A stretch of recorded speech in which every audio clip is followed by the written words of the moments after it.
नमस्कार, जय महाराष्ट्र। माझं नाव जयेश मांजलकर। मी एक महाराष्ट्र नवनिर्माण सेनेचा सदस्य आहे।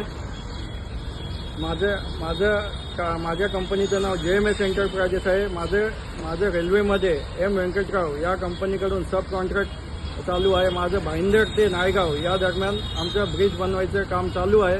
काल घडलेली घटना अशी की संकेत म्हात्रे आणि रुपेश पाटील यांनी त्यांच्यासोबत 15 ते 20 माणसं घेऊन आले आणि माझ्याकडे खंडणीची मागणी केली। मला बोलले की एक तर तू 25 लाख आम्हाला दे, नाहीतर हा प्रोजेक्ट तू सोडून दे। तर मी बोललो पैसे तर मी देऊ शकत नाही एवढे, जर तुम्हाला काम पाहिजे असेल तर तुम्ही कंपनीकडून घ्या। हे एवढं बोलल्यावरती त्यांनी आम्हाला धक्काबुक्की आणि मारहाण चालू केली त्यांच्या साथीदारांनी मिळून। तरी आम्ही स्वतःच्या संरक्षणासाठी आम्ही प्रतिकार केला, तर त्यामध्ये ती लोक जखमी झाली आणि आम्ही 112 वरती पोलीस मदतकार्य केलं।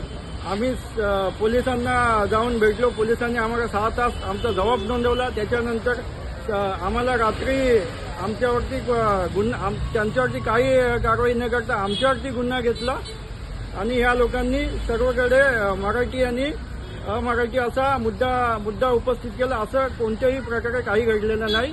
हे फक्त खंडणीच्या नावाखाली लोकांची दिशाभूल करतात। धन्यवाद।